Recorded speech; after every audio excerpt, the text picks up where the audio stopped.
moment of chaos here, but I was told I had to behave. I would just love for one moment for each one of you to be able to come up here and see what I'm seeing right now. I don't know if I'm going to be able to do this without crying, but when I look out and I see the amazing beauty and the amazing power and the amazing creativity and the amazing courage, I am filled with such great hope for the planet. And in fact, I never lose that hope because I get to travel around and see the vision that's being held here being spread across this country and across the world as well. What we're doing here today has been cross-pollinated around this country now, and it's giving so much hope to the planet. And you know, a lot of times we feel that how we come to study plants, you know, it's through ourselves, but truthfully, it's the plants who have called us. They're awakening us again. And it's not only because we need them, it's because they really need us too. They need us to be walking everywhere and saying how beautiful they are. They need us to be calling for their medicine power. They need us to be using them right now, and they need to be used like all of us do. All of us, in order to be the best that we can, have to stand up and find our place of why we're being here and to allow ourselves to be used in the best way possible. And that's partly what we do here. I've had the great good fortune to be at the very first women's conference, at least that I know, that happened in the United States in the 1970s. That conference is still happening in Northern California. And I watched them spread, and I watched them happen in California and then jump to the East Coast. And now this very weekend in the Mid-Atlantic states, in this very storm that's, again, just keeping us all connected. There's another big women's conference happening, and they're happening in the Midwest. And this year at the women's conference up in the Northeast, 2 women came from Australia and 1 from Switzerland to figure out how to take this back to their countries. And it's a really powerful thing because it's not only informed the way that herbalism has grown and transformed in this country, how it's come back from underground, how we've created a collective, a community, where we're not isolated, where we're not by ourselves working, but where we've created this power together. These gatherings have done that.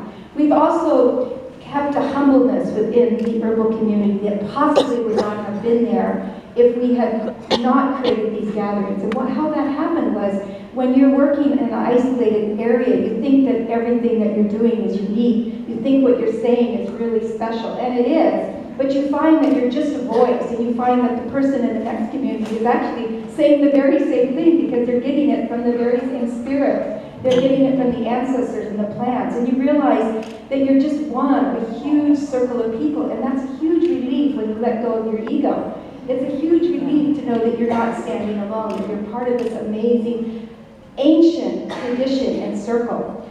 So we've been doing that, we've been working together. It's also incredible for the students because you learn that there are many, many ways to craft your herbalism. It's not just one system by itself here. There's this very eclectic uniqueness about American herbalism that was seeded by these very gatherings.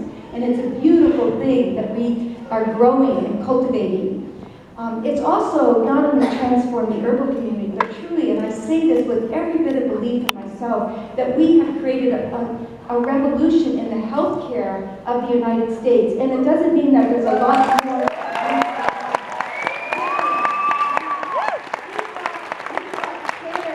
That word care, we emphasize that word care into the healthcare system, and we emphasize that healthcare is more about the disease. It's more about health than the disease. And that's one of the beautiful things that herbalism has done in this country, and it's a really great thing. Yeah, I think it's pretty remarkable, actually.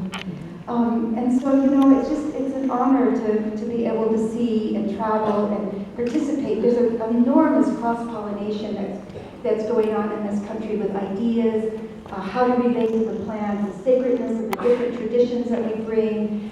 And each conference, by the way, has its own unique beauty. Like, I know when I was down in Texas, it was held out in a cattle ranch, and there was actually cows with big long horns. and it was all based around the Day of the Dead, and there was this huge Mexican influence. When I come to the South, there's this wonderful lusciousness.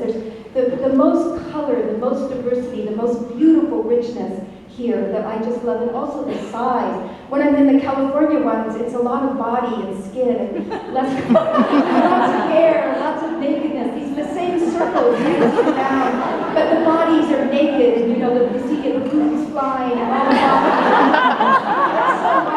I was a California girl, but when I moved to the New England, we have these beautiful fires, and everybody's really differently dressed. Everybody has a lot of clothes on. But there's an entirely different type of diversity in New England that's beautiful. You see this wide range of people that are coming and a wide range of ages, like you see here.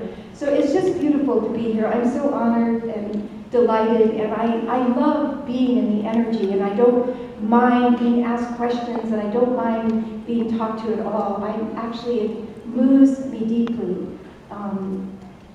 That welcoming spirit. And so, again, I just want to reflect, to look around and see the beauty, see the blossoms that we each are individually. There's every single flower in here is beautiful, but it's the garden that we make together that creates the power that we have, that has created the system that we call American herbalism.